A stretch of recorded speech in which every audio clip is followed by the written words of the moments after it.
Video games. It keeps us occupied and distracted from the burning world we live in.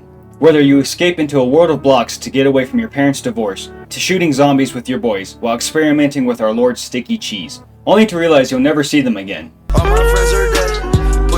But the thing is, you will see them one day, because today while we look at some famous video game creepypastas, I'm going to be joined by my old friend, Nick.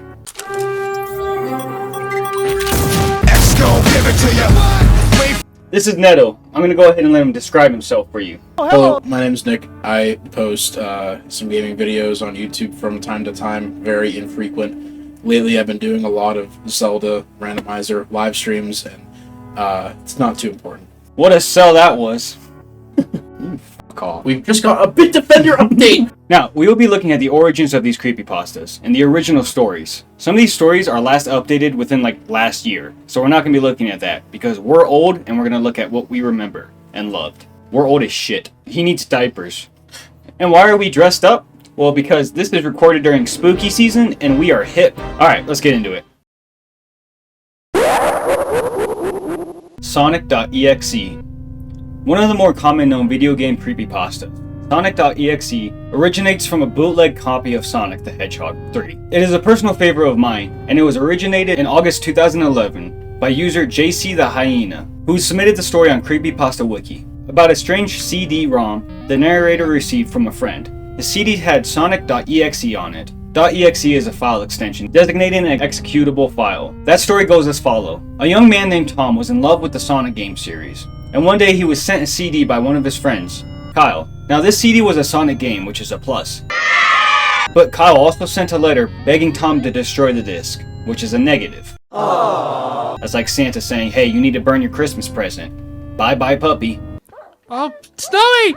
Anyway, as any smart, reasonable person would do in any horror situation, Tom didn't listen. He boots up the game, although he immediately realizes that something is off. As you can see, the title screen is a little bit weird. It is extremely similar to Sonic the Hedgehog 3 that we've all grown accustomed to. You know, besides the menacing Sonic and the blood in the background, it's totally normal Sonic. Tom then proceeds forward, choosing the only character that was available for him, our boy Tails. As Tom goes through Hill Act 1, it is apparent that something is obviously wrong.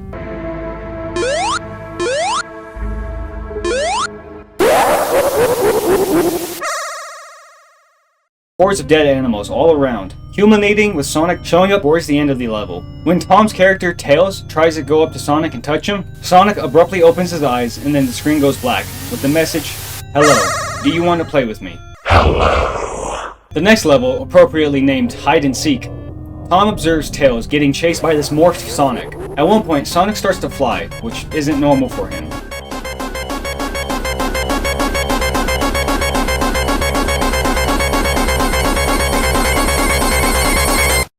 And then all of a sudden he just disappears. I will eat your heart. When the screen cuts back to black this time, the message reads, "You're too slow. Want to try again?" Tom then plays as Knuckles.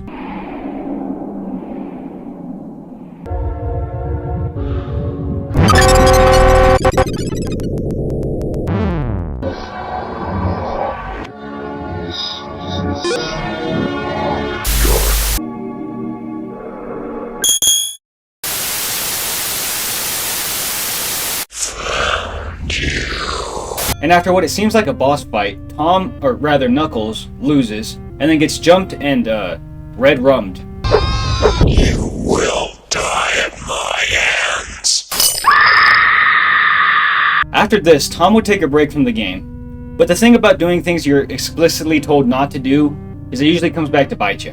As Tom would take his break, he would have multiple nightmares, illustrations of an altered Tails and Knuckles, and of course the demonic Sonic. This causes Tom to wake up in a sweat. Kinda like me, because I'm in a couple of layers. By the way, this is a crop top. Like, this is my sister's this part is my sister's costume. It's not made for me, because I'm a big boy. Tom is back to the player select screen. But again, he's only given the option of one character. This time being Dr. Robotnik. Much like the previous characters, at the end of the level, the Sonic entity teleports in front of Egg Boy. And the screen turns into a red static. That's when this happens.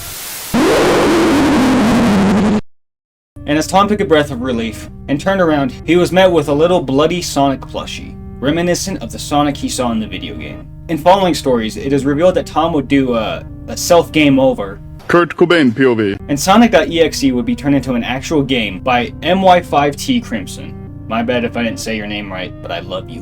Not in a weird way or anything.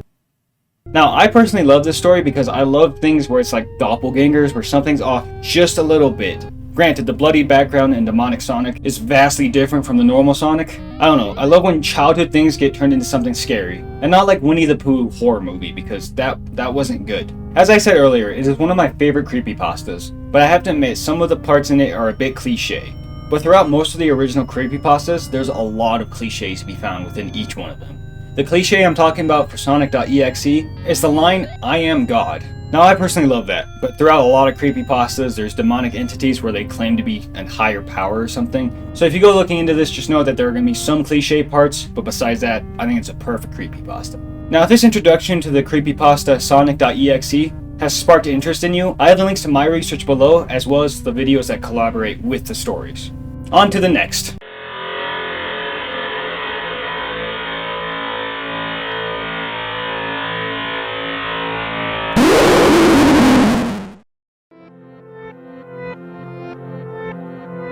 Ben Drowned.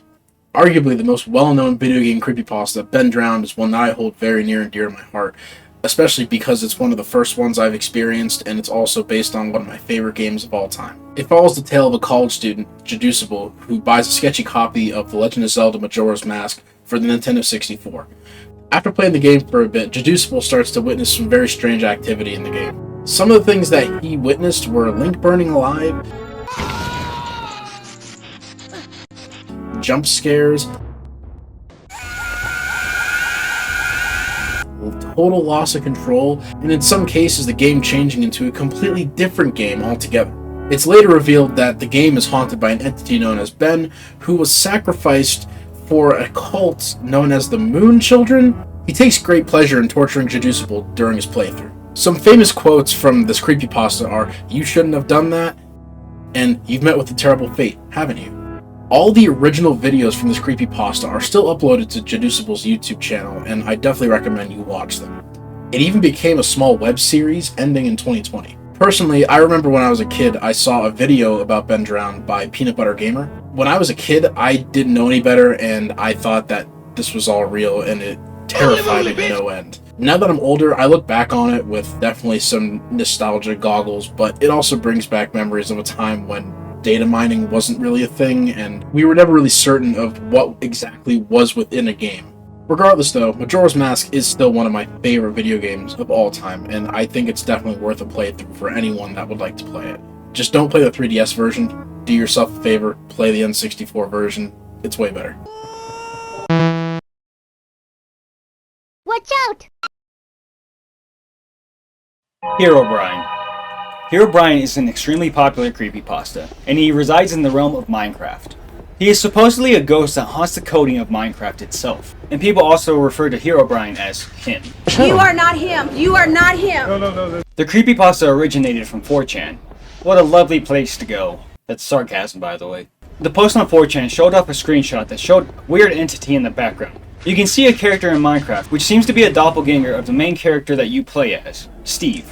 The 4chan post stated that the entity would create odd pyramids and tunnels, and in that post, it would refer to the entity as Herobrine. Initially, the post didn't gain too much traction until a streamer caught wind of it. A Brocraft streamer who had a massive interest in it, Copeland, would host an infamous stream after posting numerous supposed real screenshots of Herobrine, sharing the tale of Herobrine with his chat. Now, it wouldn't be until the end of this video when one of the most famous creepypastas would be fueled by interest. Him! He is him! Ah! Cope's finding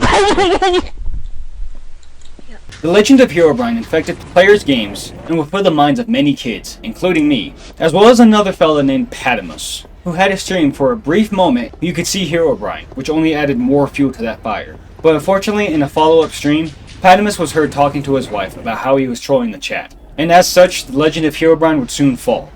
Kind of. His chat was outraged, and although Patamus did stop his stream once he realized what was happening, the damage was done. It was revealed that Herobrine wasn't real whatsoever. Again, to the dismay of many. including Copeland, who had the infamous stream of Herobrine. And that's where it takes us to what Herobrine actually is. Legend said he was the ghost of Notch's brother, embedded in the game's code. But the thing is, Notch doesn't have a brother. Notch, or Marcus Persson, was the creator of Minecraft. He still is the creator of Minecraft, but he sold it to Microsoft and made a fortune, so good for him. But like I said earlier, he doesn't have a brother, so that myth is simply a myth. And the coding in Minecraft doesn't even allow any sort of mob to do what Herobrine supposedly does. That is, build pyramids and tunnels and mess with your game. The weird phenomenons players have stated seeing in the game are either glitches, meant to be there, or are set up by the player to make it look like Herobrine has been there. That's all to say the Herobrine creepypasta is fun as hell. I remember as a kid giving myself paranoia simply thinking that Herobrine was on one of my maps. And the Minecraft creators also had fun with it, as they would put in patch notes that Herobrine was removed, and they would do this often, just playing into the creepypasta, which is always fun to see from a big company. Were you ever terrified that Herobrine would infect your world? Alright, pigeons and government birds, that's where we're going to end the video. It is really sweaty in there. Oh, look at that hair. Yeah. Did we miss one of your favorites? Let us know in the comments below. Nick's channel will be linked in the description, as well as all of our sources and videos going along with the creepypastas. So if you want to go more in depth over any of these stories, go for it. Again, this video is mainly just the origins and us talking about how much we love the creepypastas. If you enjoyed this video, a like is always appreciated. And if you like random videos, then you should subscribe. If you don't like random videos, you should still subscribe. Just subscribe. Happy Halloween. I'll see you later.